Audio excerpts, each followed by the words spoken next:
¿Recuerdan en qué libro de la Biblia estamos? ¿Qué capítulo? Lucas. Al fin, entonces ¿dónde vamos? ¿Empezar el 9?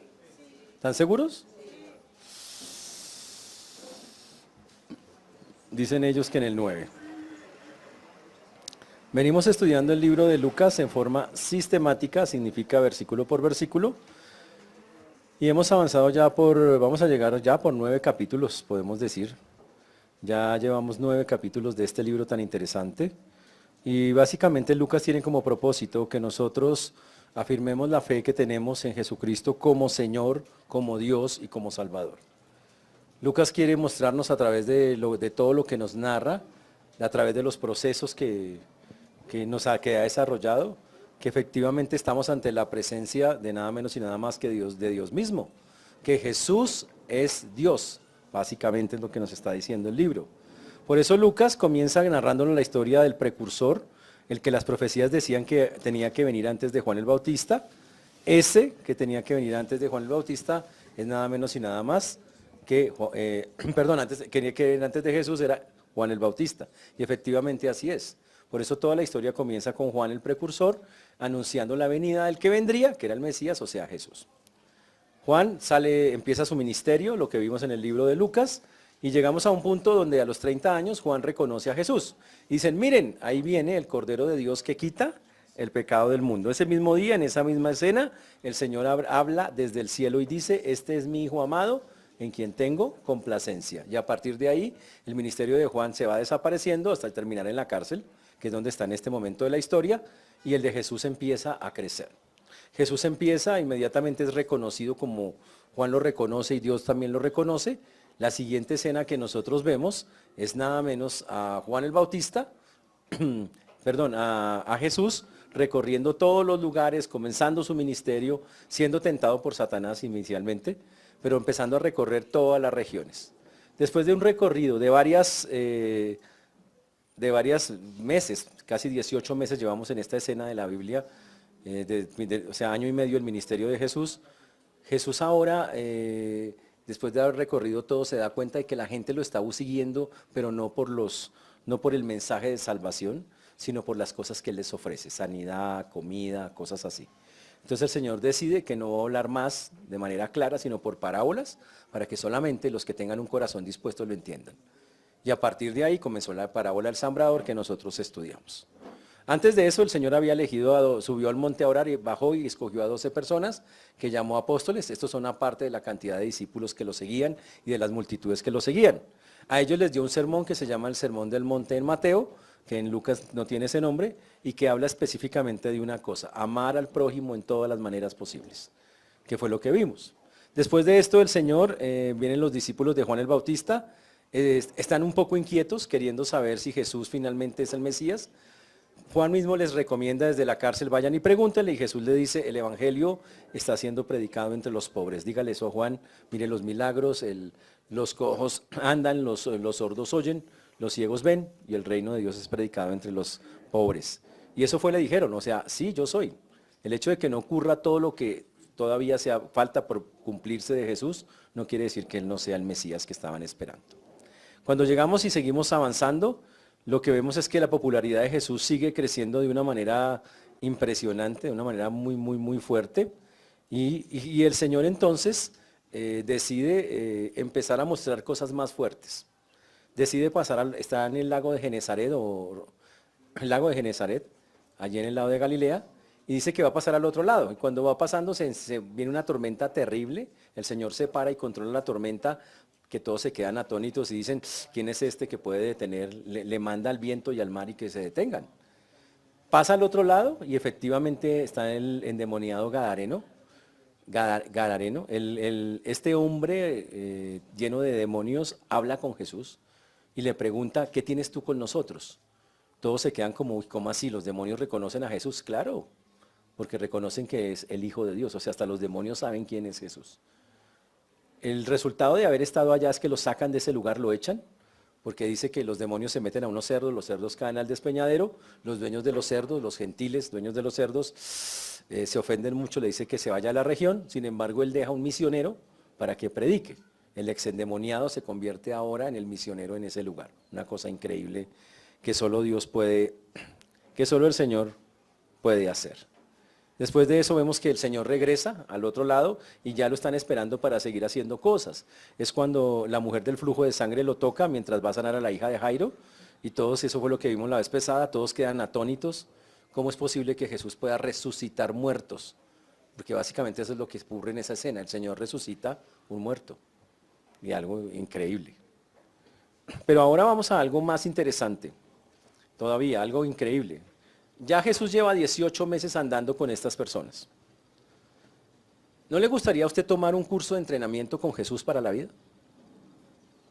Si Jesús dijera, voy a dar un curso de entrenamiento, ¿no le gustaría a usted inscribirse en él? Yo los mandaría a usted, yo los inscribiría porque ustedes lo necesitan, en serio. Pero el asunto es, si usted es un cristiano, quiero contarle algo, usted ya está en el curso. El Señor lo escribió por derecha. El día que usted se convirtió a Cristo, usted ya se metió al curso. Usted ya hace parte de eso. Yo hoy quiero narrarle cómo va a ser su entrenamiento, porque el entrenamiento es igual para todos en algún momento. Hoy vamos a ver una parte del entrenamiento que Dios tiene con todos los cristianos, y es una cosa para algunos un poquito dolorosa, pero así es como funciona. Y nos va a mostrar cómo el Señor no te va a mandar a hacer nada si antes no te prepara para hacerlo. Y Él solo en medio de todo esto te va a pedir una sola cosita que vamos a estar enfatizando a lo largo del texto. Para eso vamos a usar el libro de Lucas, gracias hermano, el capítulo número 9. Lucas, el capítulo número 9, los versículos 1 hasta el versículo número 6. Lucas 9, del 1 al 6. Pero antes de eso vamos a orar. Vamos a pedirle al Señor que nos ayude. Oremos. Señor Dios, te damos gracias por esta mañana, por este tiempo. Gracias por todo lo que tú haces, Padre precioso. Gracias por tu mano preciosa, maravillosa, única, especial. Gracias por cuidarnos, guardarnos, protegernos. Una vez más venimos ante ti pidiendo que cualquier cosa que impida que podamos tener un corazón dispuesto, enseñable el día de hoy, lo quites por favor. Y lo mismo, Señor, que podamos enseñar con claridad, quita todo aquello que impida que así sea. Te rogamos misericordia para todos los que nos escuchan, para tu siervo quien habla, pues lo pedimos en el nombre de Jesús. Amén y amén. Campo de entrenamiento se llama el mensaje. Dice el texto que, el versículo número 9:1, habiendo reunido a sus 12 discípulos, les dio poder y autoridad sobre todos los demonios y para sanar enfermedades. Habiendo reunido a sus 12 discípulos, dice el texto, les dio poder y autoridad. Jesús estuvo 18 meses con estos hombres. Durante 18 meses estos hombres escucharon a Jesús predicar, escucharon a Jesús, todas sus enseñanzas, lo vieron hacer milagros, lo vieron hacer sanidades, cosas increíbles que solamente el Señor puede hacerlo. Pero el Señor había escogido ya a 12 personas. Y claro, la gente pregunta, ¿y Judas estaba ahí? Pues claro. Entonces quiero hacer una claridad antes de comenzar el mensaje. Todo lo que voy a decir incluye a Judas, aunque Judas sea un impío. ¿Está claro eso? Todo lo que vamos a mirar que estos hombres hacen, Judas lo hace, aunque sea un impío. Y es sorprendente. Y eso nos va a llevar a una conclusión muy interesante. Pero el texto dice que habiendo reunido a los 12 discípulos, me imagino que ustedes saben los nombres de si yo hago un examen ahorita, los nombres de los 12 apóstoles, ¿no? ¿No? ¿Cómo así? ¿Cuántas veces han leído la Biblia ustedes? ¿No conocen los nombres de los 12 apóstoles? ¿Lucas era un apóstol? ¿Están seguros? Uy, ustedes los veo graves, o sea, estamos mal. Estaban los 12 que ustedes ya conocen, para que quede claro. Recuerde que él había escogido a estas 12 personas y tenía un plan con ellos. Y aquí quiero decir algo, Dios tiene un plan con todo creyente. Un cristiano sentado en una silla no es una opción. Que ustedes se quieran sentar y que nadie los obligue a moverse, eso es otra cosa que está contemplada dentro de la voluntad permisiva de Dios. Pero desde el punto de vista bíblico, Ningún cristiano puede decir que no tiene nada que hacer en la obra de Dios. Todos tienen algo que hacer. Y como tienen algo que hacer, Dios tiene formas y maneras de prepararlos a todos para ello. Y los principios para todos los que tienen que servir, que son todos los cristianos, son los mismos en algunas partes. Para otros, otras cosas más específicas, pero aquí hay unos que son para todos. El deseo del Señor, dice el texto acá, es enviarlos para que vayan y enseñen. Lo vamos a mirar más adelante. La idea es que ellos vayan y prediquen el reino de Dios. Pero para hacerlos les capacitó y les dio autoridad. ¿Cómo funcionó eso? Él escogió las personas. Dios es el que busca a las personas. Escogió a estos 12 hombres. Eran personas comunes y corrientes. Yo quiero aclarar que estas personas no eran religiosas, que estas personas no tenían nada de especial, nada. ¿Cómo sería que hasta había hinchas del Santa Fe ahí en medio de eso? O sea, para que me entiendan la magnitud de las vainas de eso. Había hinchas de esos equipos. No, había gente subversiva. Tenía un par de guerrilleros entre los que escogió. Había gente brava, que no tenía nada que ver con la religión. Nada. Y el Señor decidió que a esas personas, comunes y corrientes, como igual que nosotros, darles un compromiso, darles unas tareas específicas.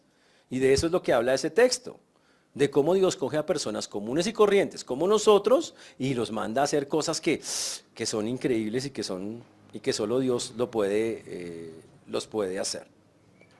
El texto obviamente nos dice que les dio poder y autoridad sobre los demonios. Él inició diciendo, yo quiero que hagan específicamente lo mismo que yo hago. ¿Qué hacía el Señor? Predicar el evangelio del reino. ¿Cómo lo hacía el Señor? Pues iba y hablaba, se paraba en las plazas, hablaba, pero detrás de eso tenía unas señales que autenticaban su ministerio. ¿Qué es una señal? Es un rasgo que hace que la persona le crea. Cuando Jesús vino y habló, demostró que era el Mesías con las señales, los milagros, las sanidades y esas cosas. Cuando Pablo empezó a hablar que él era un apóstol del Señor, lo demostró con algunas señales. Él también hizo resurrecciones, pero la diferencia es que Pablo un día dijo, no más, y paró. Y nunca más volvió a hacer más. Y lo mismo, hubo otros apóstoles que hicieron ciertas señales y hubo un momento en que no más y no volvieron a hacer ninguna, ni Pedro ni Pablo. Una vez autenticaron su ministerio, las señales se acabaron. Y así funcionó por mucho tiempo. Entonces, si usted ve que los apóstoles hacen señales, o incluso en el Antiguo Testamento, algunos profetas hicieron algunas cosas milagrosas, pero no se la pasaron haciendo milagros todo el tiempo. Ese no era el sentido. Entonces las señales autenticaban el ministerio, hacían creíble el ministerio de la persona. Jesús, para hacer creíble que era el Mesías, él era el que tenía que hacer la mayor cantidad de señales. Tenía que hacer sanidades, milagros, resurrecciones, demostrar que era Dios. Y lo hizo, efectivamente él lo hizo. La magnitud de los milagros de Jesús, dice Juan, que no se puede escribir en un libro, que son tantos que era imposible escribirlo en un solo texto, todo lo que el Señor hizo. El texto también nos dice entonces que el Señor decidió darles a ellos para que hicieran lo mismo, el poder para predicar con señales. Entonces les regaló 2 poderes temporales. Ahora viene otro, cuidado ahí. Antes los profetas recibían el poder de parte de Dios. El profeta, Dios lo buscaba y Dios le decía, Dios directamente del cielo, le decía al profeta, tome la fuerza para que haga esto. O tome las capacidades para que haga esto. Pero aquí fue diferente. Acá ellos no recibieron eso del cielo, lo recibieron de Jesús, porque Jesús es Dios mismo. El poder estaba en su cara, enfrente de ellos. Entonces Jesús mismo le dice, tome poder para echar fuera demonios y poder para sanar enfermedades. Así. Eso es algo impresionante. Como está escrito el texto, no dice que Dios le dio, dice Jesús mismo en persona lo hizo.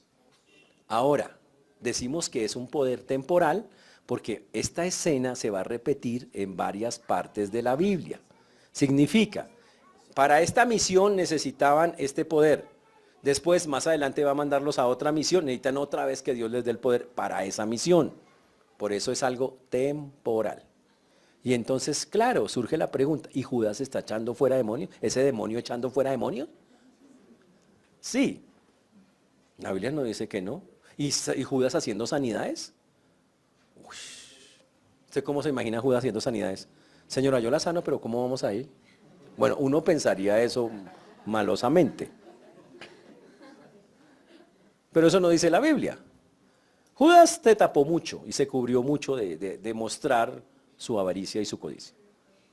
Pero lo que quiero decir es que Dios puede usar incluso hasta un pagano, si quiere hacerlo. Ya lo ha hecho antes. Usó a paganos como Nabucodonosor, como a Ciro de Persia, paganos, y los usó para que hicieran cosas y glorificaran a Dios. Entonces Dios puede usar a cualquiera. Si hasta una burra habla en la Biblia, imagínese. Entonces eso es para animarlos, o sea, a todos nosotros, de que si una burra puede hablar, con más razón nosotros que tenemos al Señor en nuestro corazón podemos hacerlo. Entonces el poder, Él dice, les doy esos dos poderes, para decirlo así, a unas personas que la Biblia llama lo débil y lo necio del mundo. El Señor toma la decisión, te voy a dar ese poder, y se los da a ellos, específicamente para que puedan hacer lo mismo. ¿Por qué? El Señor veía que las necesidades de la gente eran grandes. Ahora, si Jesús, hasta ahora el único que hacía todo eso era Jesús, ahora multiplique a 12 Jesús haciendo lo mismo. Uy, pues la obra alcanzaba unas dimensiones mucho más grandes. Y qué chévere ser una de esas personas, ¿no? Chévere ser uno de esos que el Señor le dice, tome, te doy este poder, para que vayas y haga lo mismo que yo hago. Usted ya me ha visto enseñar. Eso es para que quede claro. Ellos se habían escuchado cómo tocaba enseñar, habían escuchado el mensaje, ya sabían qué era lo que tocaba enfatizar. Ellos ya habían hecho todo el curso, por decirlo de alguna manera, y tenían claro qué tocaba hacer, pero les faltaba la práctica. Les dijo, hora de practicar. Y entonces la hora de practicar, el Señor les dice, tome, para que puedan hacerlo, hagan esto como igual que yo lo hago. Y hasta ahí uno dice, eso es fantástico, qué chévere. Pero que quede claro, eso fue para un momento específico de la historia. Hoy el Señor le manda a todos los creyentes ir por todo el mundo y predicar el Evangelio. A todos. Y no les dice que les va a dar poderes así. Dice que les va a dar dones espirituales diferentes a todos. Ya no vemos el don de sanidad tal cual estaba en la Biblia, ni el de milagros y esas cosas, pero vemos otros dones y todos nosotros podemos llevarlos a cabo para tener misericordia y compasión de este mundo perdido. Para eso es que el Señor nos ha entregado esos dones. Y el Señor decidió darles a estos hombres, vuelvo y repito, comunes y corrientes, el Señor decidió hacerlo. Ahora, que quede claro, el Señor es el que manda sobre eso. Es el que decide a quién manda y a dónde manda. Usted puede querer mucho que Dios lo mande a un lugar, por ejemplo, pero Dios al final es el que decide, yo quiero que tú vayas a tal parte. Nosotros nos cogemos, ustedes entendamos algo, nosotros nos sometemos a lo que Dios diga, donde Dios nos quiera llevar, donde nos quiera tener, en las condiciones que Él quiera. Y yo entiendo que eso es algo muy difícil a veces de aceptar, de comprender. Pero hoy vamos a hablar muchísimo de eso, vamos a aprender a aceptar la voluntad de Dios en cosas muy complejas como las que vamos a mirar a continuación. Entonces ellos tenían que llevar el mensaje del Evangelio junto con las manifestaciones milagrosas que Dios les concedía. Imagínense chévere, todos estos empezaron, tenían el poder de echar fuera demonios para que las obras del diablo no fueran manifiestas, y fuera de eso podían dar sanidad física a las personas por el poder que Dios les había delegado por un rato. Y hasta ahí, súper espectacular. Cuando salieran a hacerlo, el Señor les dijo claramente, en el versículo 2 se ratifica el propósito, eso es Lucas 9:2, y los envió a predicar el reino de Dios y a sanar a los enfermos. Los envió a predicar el reino de Dios y a sanar a los enfermos. La predicación que ellos proclamaban era una predicación limpia. Ahora, imagínense a Judas predicando, o sea, eso debe ser una cosa que usted diga, me evangelizó Judas. ¿Podía pasar? Sí, porque el problema no es el mensaje. Si alguien me dice, la Biblia dice esto, arrepiéntase, busque, pues ese es el mensaje. Y el que tiene poder es el mensaje, no el mensajero. ¿Está claro eso? Entonces, cuando la gente dice, no, pero Lucas, seguro Judas no fue. Claro que fue. Estaba en los 12 y fue. Y evangelizó. Y seguro uno que otro le convirtió. Le creyó. Increíble, pero así es como funciona. Dios puede usar a cualquiera. ¿Qué tenían que hablar? El Evangelio del Reino. Significa que deberían arrepentirse. ¿Qué tenían que hacer? ¿Qué hicieron los discípulos en la práctica? Lo mismo que Jesús. Primero fueron a las ovejas perdidas de Israel. Si usted mira la historia de estos 12, lo primero es ir a los judíos. Y después ya ir a los gentiles. Pero sí, igual que Jesús hizo, fue el mismo método que el Señor estaba utilizando. ¿Qué mensaje llevaron? El mismo. Hay que arrepentirse, hay que preparar el corazón, hay que reconocer que somos pecadores, hay que cambiar la vida. Ese fue el mensaje. Tal cual Jesús se lo había enseñado a todos y cada uno de ellos. Fue un evangelio absolutamente bíblico, que no buscaba nada a cambio, nada. Simplemente queremos la salvación de las almas y que suplía necesidades. Le ayudaba a los enfermos y a las personas que no podían ni siquiera pensar por sí mismas por estar endemoniadas, las hacía libres. Eso es la misericordia completa del Señor. Pero hasta ahí todo muy chévere, hasta que el Señor dice, ¿cuántos se le miden? Entonces, ¿quieres ir? Entonces me haces el favor y me cumples estas condiciones que te voy a dar a continuación. Versículo 3. Cuando vayas a hacer la obra que yo te mando, se llaman los nis. Les dijo, no toméis nada para el camino, ni bordón, ni alforja, ni pan, ni dinero, ni llevéis 2 túnicas. Dice, pero ¿cómo así? Me toca. Ahora, hay que entender qué iba a pasar. El Señor les dijo en ese momento, muchachos, los 12, les doy autoridad, no sé cómo hizo, oró seguramente, no dice la Biblia cómo pasó, pero les dio la autoridad. Demonios enfermos, y prediquen el Evangelio. Los 12 se paran y el Señor les dice, me hace el favor, se me van de gira por todo el eje cafetero. Se van tomando un tinto, paran ahí, van al siguiente pueblo. Vamos a hablar de un recorrido de varias aldeas, veredas. ¿Ok? Estamos hablando de un recorrido que iba a durar varias semanas. Les dice, y mis recomendaciones obligatorias para el asunto es, hágame el favor y no me llevan nada. Y usted, imagínese, usted dice, uy, no, pero ¿cómo? A uno le da hambre. ¿Cómo así que nada? ¿Y a dónde vamos a llegar? ¿En qué hotel nos vamos a hospedar? ¿Cuál es ese salón de reuniones donde tenemos a la gente lista? Y el Señor dice, no van a llevar nada. Y las condiciones que pone son bárbaras. Pero mire cómo funciona. Les dice, no toméis nada para el camino. La primera cosa es que no tomen nada para el camino. Significa no hagan maleta, no preparen nada. No digan, ay, me sirve llevar la linterna y voy a llevar el este. No quiero que lleven nada. 0.0. No preparen nada. Tenemos que hacer esto rápido. Básicamente el Señor les dio la autoridad y les fue diciendo, por favor, arrancan ya por allá. Eso más o menos es como la escena se muestra. Habla de algo de urgencia. Que el Señor les dice, ya, de una, arranquen. Y uno dice, ¿y pero cómo? Y entonces, y claro, las preguntas normales, ¿y de qué voy a vivir? ¿Y qué comeré? ¿Y qué vestiré? Y lo normal. Pero en todas las que están acá, les dice el Señor que no lo hagan en forma negativa. No deben tomar nada para el camino. No pierdan tiempo acumulando cosas, porque no. Porque Dios quiere que todos sus discípulos, eso se incluye a nosotros, aprendamos una cosa que se llama dependencia de Dios. Dependencia de Dios.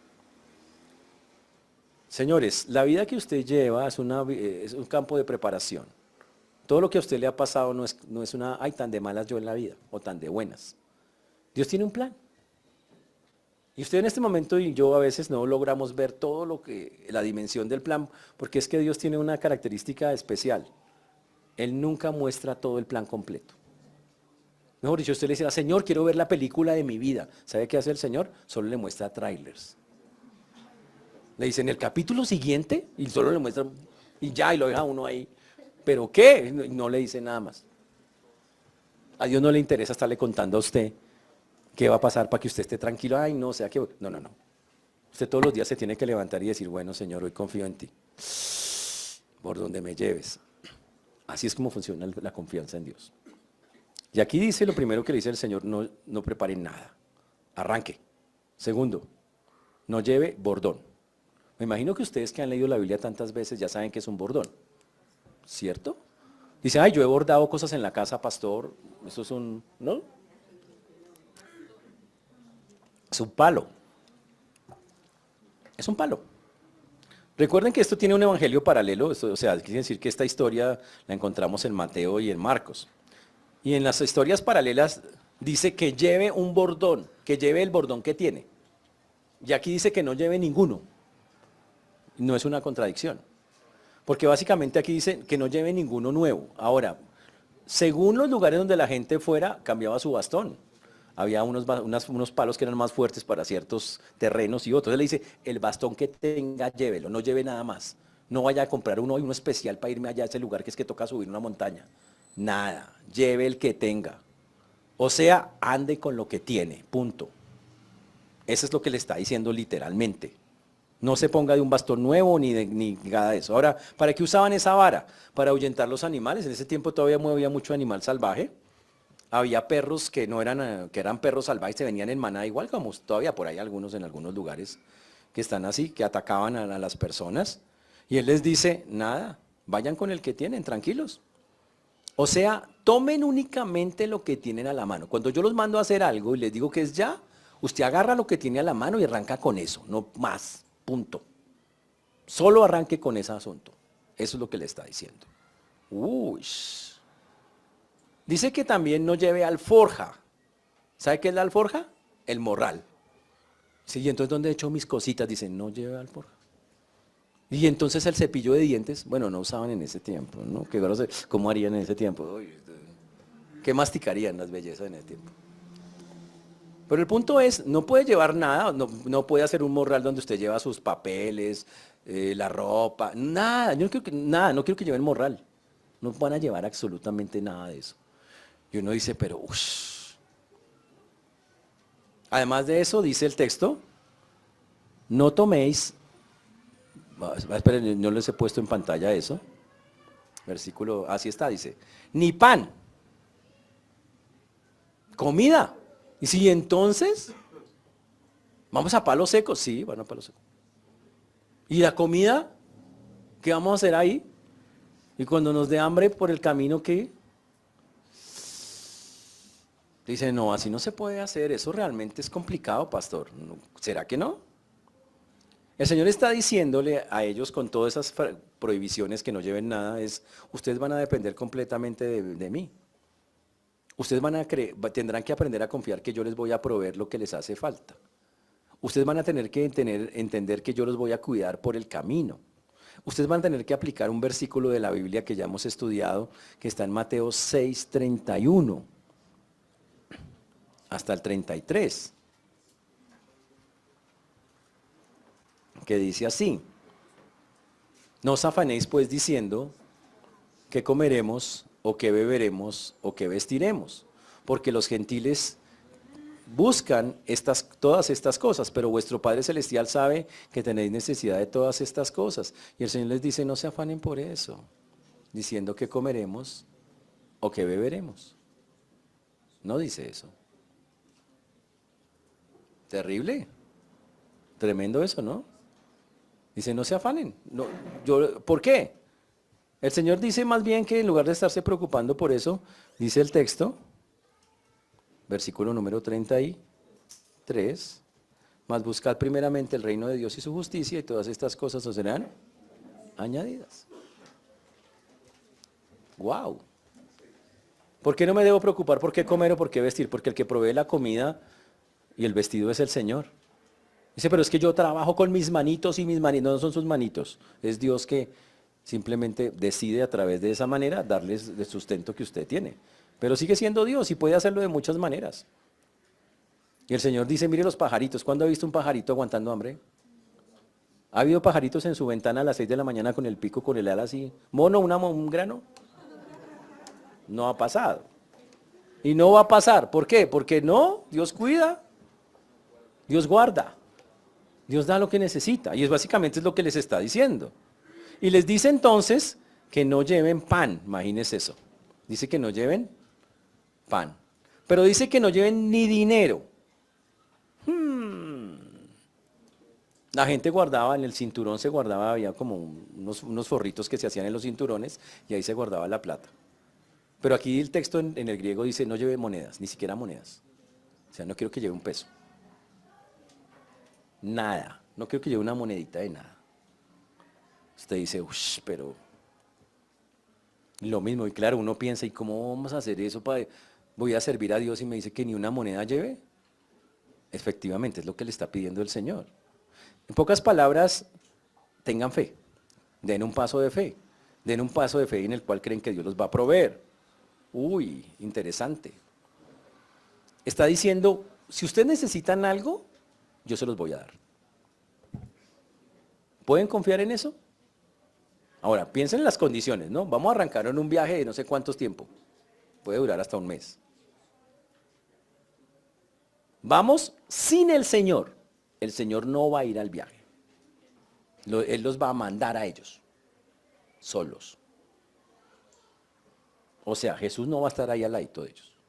Porque cuando Jesús está al lado, yo he visto que Jesús cuando lo tengo al lado y Él hace pan, Él hace cosas, pero no va a ir, los va a mandar. Y fuera de eso no puedo llevar nada para el camino. Pero Él me dice que confíe que me va a dar todo. Entonces yo tengo que ejercer la fe si quiero hacerlo. O tengo que chocarme y empezar a poner excusas. Uy, no, pero es que así no se puede, es que... Y dice el Señor, no lleve nada de dinero. Guau, o sea, no se mate a buscar plata allí. Es que tengo que ir a hacer un viaje, deme plata. No, no, no. Pero enseguida dice algo más interesante y dice también, no llevéis dos túnicas. O sea, váyase con la ropa que tiene puesta. Habla de la ropa de debajo que se colocaban. Ellos tenían una túnica interior, una externa. Habla de la interna. Dice, no lleve otra túnica para debajo. Llévese la misma siempre. Y usted dice, ¿y entonces qué? ¿Y cómo me va a cambiar? ¿Y la ropa? Y por esos caminos todos polvorientos, porque en ese tiempo no es que hay todo pavimentado. ¿Y cómo va a ser para bañarme? Y el Señor dice, confía en mí. Yo voy a proveer lo que sea necesario. Y hasta ahí, bastante complicado el asunto. Por el texto dice, ni llevéis dos túnicas. Pero en el versículo 4, el Señor coloca el asunto todavía más interesante.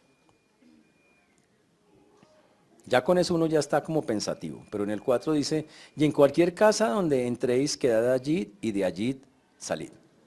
Dice, y otra cosa, ustedes van a ir a ese pueblo, van a un pueblo, al primer pueblo donde lleguen, van a ver varios, ustedes van a pasar por toda la región, pero golpean en la casa.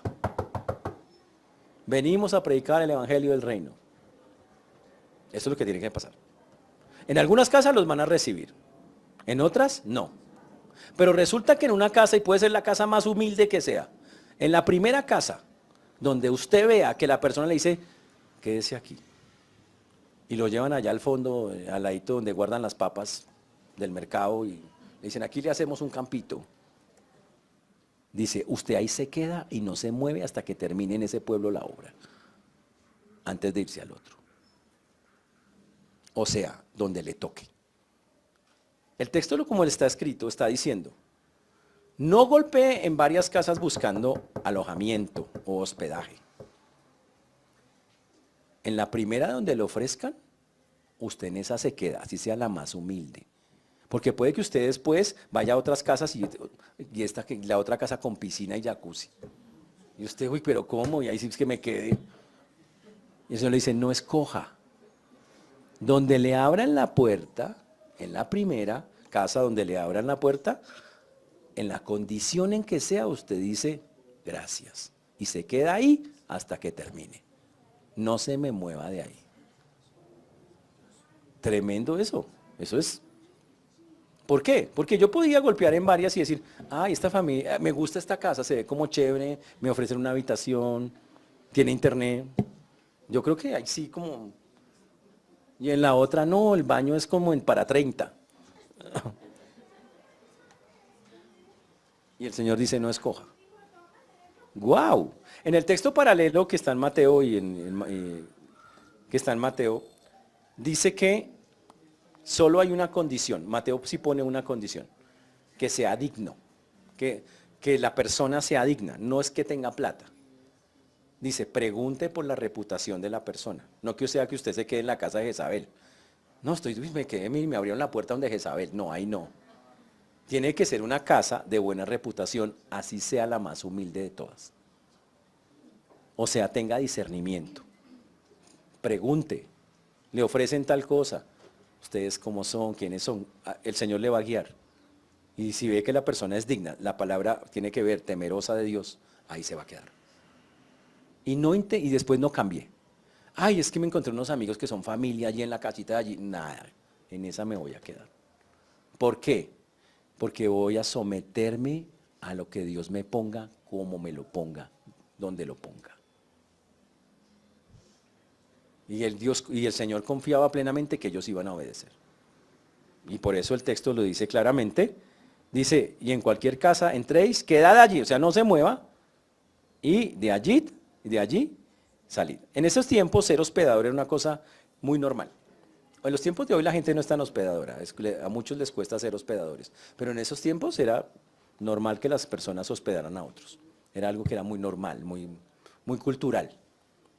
Hoy la gente lo piensa bastante, algunos todavía tienen ese buen hábito, otros no, pero la verdad es que era una característica muy normal de los cristianos de esa época, ser hospitalarios, abrir las puertas a las personas.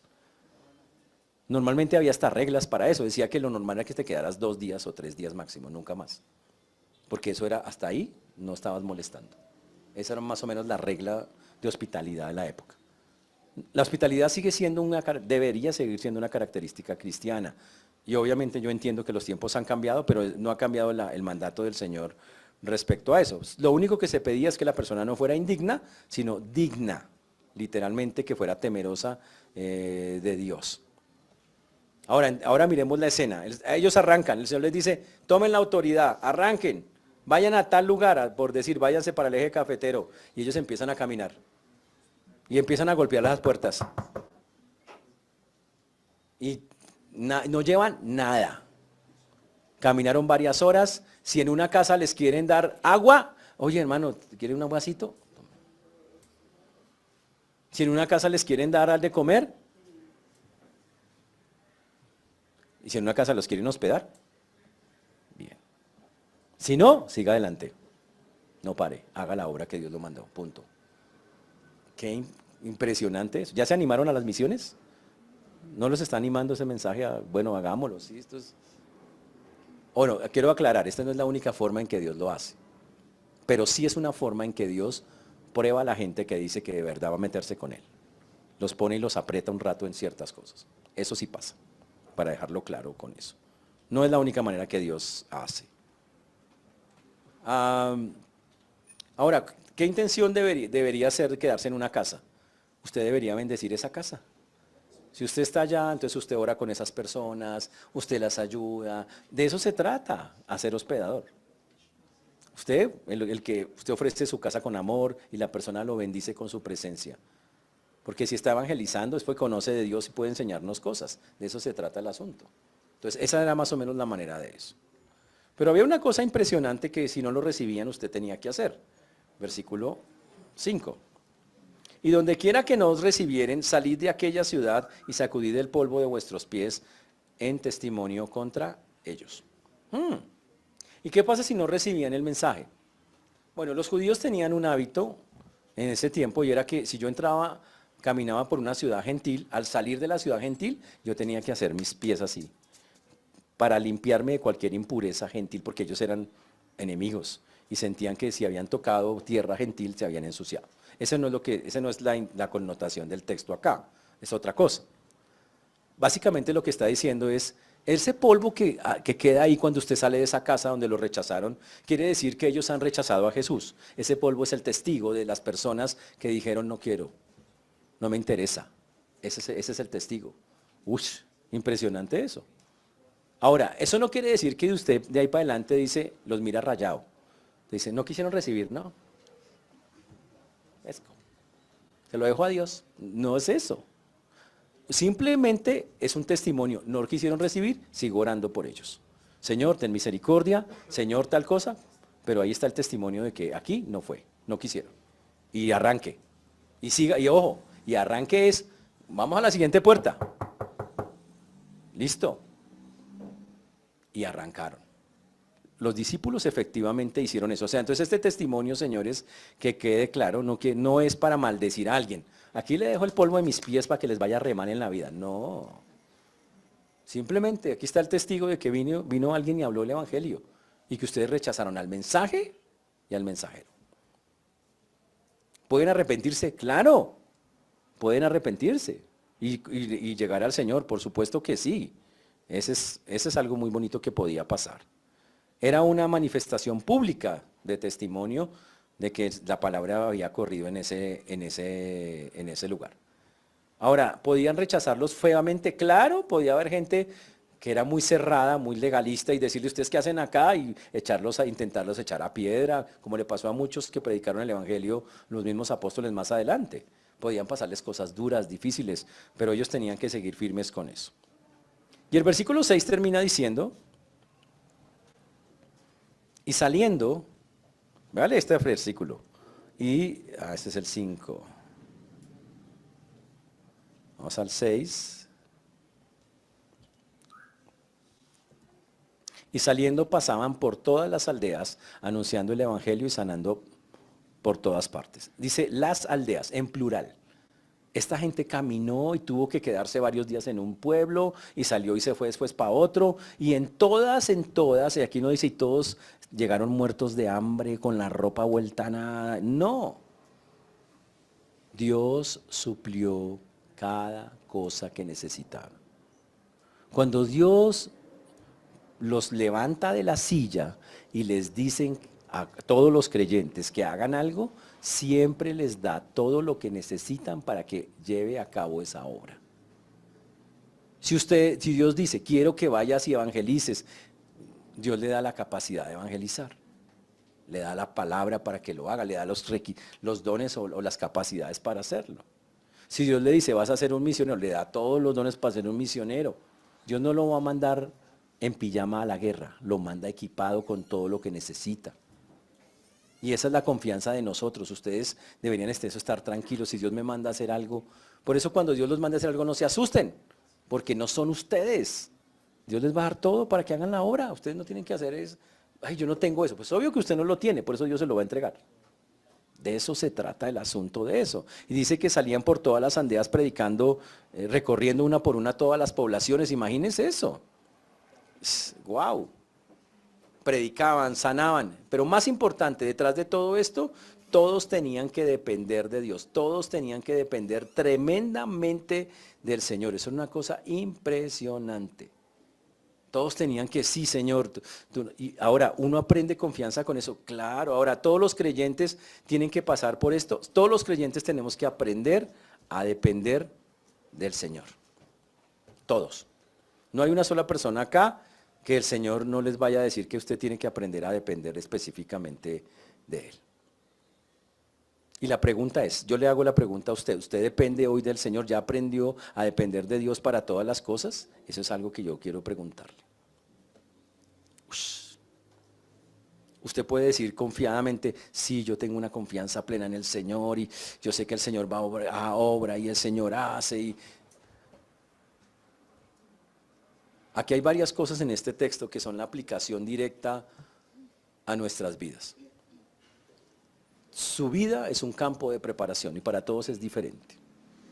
Y puede que a usted le hayan pasado cosas muy duras y muy difíciles y que usted no quería que pasaran, pero pasaron y todo eso. Pero ¿sabe qué? Dios dice, voy a usar todo eso para formarlo, para que usted se parezca cada día más a mí, me sea útil en la manera en que yo quiero hacer con usted, porque Dios tiene un plan con cada uno de nosotros, un plan no específico, literal. Y yo por eso quiero decirle, ¿ya entendió el plan de Dios con su vida? ¿Ya lo tiene claro? ¿Ya sabe Dios qué quiere hacer con su vida? Y aquí están las cosas claritas que salen del texto. Dios lo va a tener que tratar a usted, mi hermano, para que usted dependa de Él. Y todos vamos a tener que pasar por eso. Y eso es duro, porque somos personas que estamos en un mundo muy materialista y muy acostumbrado a tener todo. Entonces, no tener algo es como, uy, estamos mal, estamos esto y... Pero pilas, la Biblia, alguien dijo, si usted tiene a Dios, lo tiene todo. Si tiene al Señor en su vida, usted tiene todo. Entonces aprendamos a mirarlo desde la perspectiva de Dios. ¿Qué va a pasar el día que usted no tenga algo? Un ejemplo, no tenga algo de ropa. Y llegue una persona y le diga, mira, yo creo que este vestidito le queda, era de mi difunto esposo. Y claro, y me lo probé y sí, era como de mi talla. ¿Qué va a hacer ese día? Cuando Dios haga cosas como esas, porque las hace. Cuando usted no tenga un peso y sabe, ¿y ahora qué hago? Necesito... Y no sabe de dónde coger y de pronto aparece quien menos espera y le dice, ay, mira, vengo a traerte esto. Eso pasa, me ha pasado hartas veces. Dios necesita trabajar la confianza en Él y lo va a hacer de todas las maneras posibles. A mí me tocó la manera intensiva porque Dios quería que fuera así. Orábamos todos los días, ayuno y oración por más de un año. Salíamos de la oración a las 11, 5:30 orábamos hasta las 11:30. Y a las 11:30 orábamos que alguien nos invitara a almorzar. Y siempre había alguien. Algunos sabían cocinar, otros no. A veces decíamos, orábamos, allá no, allá no, allá no. Y allá sí, no era la única. Perdimos. Y de verdad, y a veces las personas tenían unos menjurjes que usted...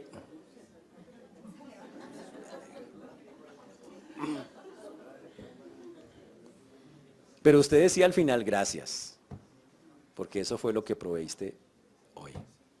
Y por la noche nos tocaba esperar a ver quién nos invitaba a comer. O si no, tómese un café y ya. Y así lo hicimos por casi 15 meses haciendo eso. Y aprendimos, Dios es bueno. Dios siempre, nunca nos faltó nada, nunca, nunca, nunca, nunca. Yo molesto mucho en el curso de auto, a algunos bellezas les hace falta ese curso. Porque yo recuerdo que un día éramos dos que hacíamos eso y dijimos, ¿por qué no oramos específicamente? ¿Qué quiere almorzar hoy? Pescado, almorcemos por pescado. Y almorzamos por pescado. Y llegó un señor en un carro que no conocíamos, que era amigo del pastor. Dijo, no, que este hombre los va a llevar a almorzar. Y donde él quiera. Nosotros nos llevó al Carvajal a comer pescado. Y nosotros, así es Dios. Y no quiere decir que vamos a vivir eso toda la vida, pero a veces mientras aprendemos, uno va a tener que decir gracias, Señor. Entonces lo que está diciendo el Señor literalmente acá es cuando Dios nos mande a hacer la obra, es la misma para sí, para todos. La primera es, predique el mensaje, todos estamos llamados a hacerlo. Todos acá ustedes tienen que pararse y hablar el mensaje. Pero ojo, limpiamente y sin esperar nada a cambio. Eso es la primera cosa. La segunda cosa es que ustedes tienen que manifestar compasión con las personas. Y significa, Dios a ustedes les ha dado unas capacidades por ser creyentes, unos dones, unas cosas que ya tienen y si ustedes no las usan, el que sabe hacer lo bueno y no lo hace, es pecado. O sea que eso es grave, eso es falta de misericordia con la gente. Y aquí el Señor dice, vayan y usen lo que tienen. Lo que tienen, no les pido que lo que no tienen no lo tienen que hacer, pero lo que les puse, háganlo. Eso es lo que está diciendo el texto. Vayan, manifiesten compasión. Pero algunos ni siquiera saben qué es un don espiritual. Ni siquiera estudian cuáles son los dones espirituales para saber qué tienen. ¿Cómo van a tener compasión de un mundo que necesita? Los dones son para edificar la iglesia, para que la gente crezca, para que la gente madure. Y si usted no lo hace. Pero la otra cosa que aquí está impresionante es mantenga la confianza en Dios. Va a haber épocas donde Dios se cierra. Y dice, no, ¿confías en mí? Sí, bueno, listo. Hoy te voy a dar una agua de panela, ¿qué vas a hacer? Gracias, Señor. Mañana te voy a dar una bandeja paisa, gracias, Señor. La actitud no puede cambiar porque me dé esto o me dé aquello. Hoy te voy a llevar a tal lugar, uy, qué bendición, qué casa tan grande. Hoy te voy a llevar a una casa chiquita. Gracias, Señor, por esta casa. Hoy vais a estar en una piecita. Gracias, Señor. No estamos hablando acá de que usted sea conformista con algo. Estamos hablando que donde Dios lo coloque, hacer lo que tiene que hacer usted con Dios, usted le dice gracias, Dios. Porque ese ha sido tu plan. Gracias, aquí estoy. Lo voy a hacer. Punto. La otra cosa que debe quedar claro es que voy a tener que mostrar, eso se llama todo lo que he dicho, contentamiento. Voy a tener que aprender a tener contentamiento. Tengo esto, gloria a Dios. No tengo eso, gloria a Dios. Quisiera estas cosas, gloria a Dios. Quisiera, pero no las tengo, gloria a Dios, pero no las tengo. No pasa nada. Contentamiento es esa actitud interna en la cual yo estoy feliz porque tengo un Dios que está conmigo. Y donde me coloca, lo valoro y digo, gracias Señor por esto. Mucho, poco, gracias. Cuando me da más, sigo diciendo gracias. Cuando me da menos, digo gracias. Cuando no me da nada, digo gracias. Ese es el punto. Tengo que decir gracias todas, todas, todas, todas y cada una de las veces. Así es como funciona. ¿Está claro eso? Y la pregunta es, ¿tenemos contentamiento? Y por último, si usted está haciendo la obra de Dios, ejerza discernimiento. Ellos tuvieron que encontrar a la persona donde quedarse.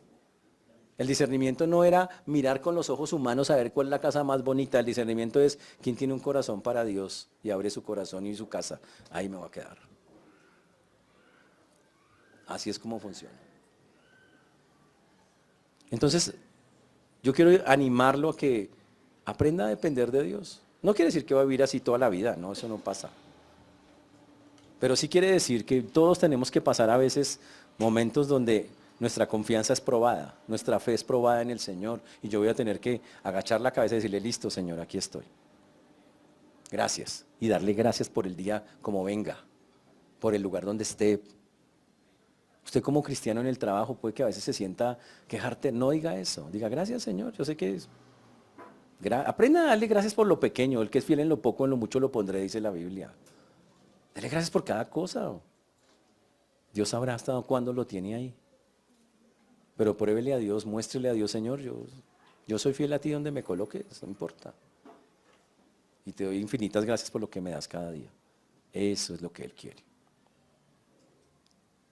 Entonces este texto nos debe llevar a reflexionar si tenemos esas condiciones en nuestro corazón. Este texto está diciendo, los cristianos tienen que pararse a hablar del Evangelio.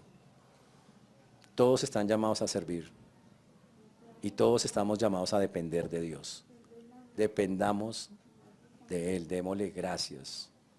Hoy es un buen día para darle gracias a Dios, para decirle, estamos infinitamente agradecidos por cada cosa, por el lugar donde vivimos, el trabajo que tenemos, las personas que nos rodean, las condiciones que hemos vivido, las enfermedades que nos han visitado. Gracias, gracias, gracias, Señor. Sea tu voluntad, y también, Señor, lo que me hace falta, pararme, ir a predicar, ayúdame en lo que me hace falta. Hoy también podemos orar y pedirle eso al Señor, amén. Por eso demos gracias al Señor, pongámonos de pie y vamos a orar.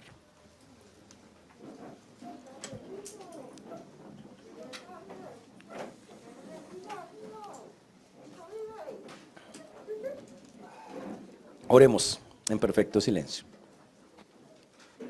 Señor Dios, te damos gracias porque tú eres bueno, Señor, y para siempre es tu misericordia. Te damos gracias porque hasta aquí nos has traído y tú has sido bueno con nosotros.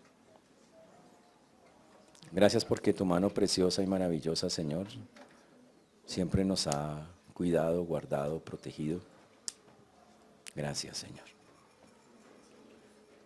Gracias porque sabemos que si hoy tuvimos un desayuno, algo que comer, ha sido tu mano preciosa, quien lo ha colocado ahí. Si hay un trabajo, ha sido tú, Señor. Si hay una familia, ha sido tú. Y no merecemos nada de esas cosas, pero tú por misericordia las colocas. Por eso hoy ponemos delante tuyo esto, Señor, este tiempo, esto que hemos hablado. Pidiendo que tú obres poderosamente en cada vida, en cada corazón. Te ruego que nos ayudes, Señor, en esto. Que podamos glorificarte, que podamos exaltarte y darte todo el honor que tú mereces, Dios del cielo. Perdónanos porque somos muy desagradecidos con la vida a veces. y no entendemos que básicamente nos quieres enseñar a que tú eres un Dios suficiente para nosotros. Por eso hoy dejamos en tus manos lo que hemos hablado y lo ponemos en el nombre de Jesús. Amén.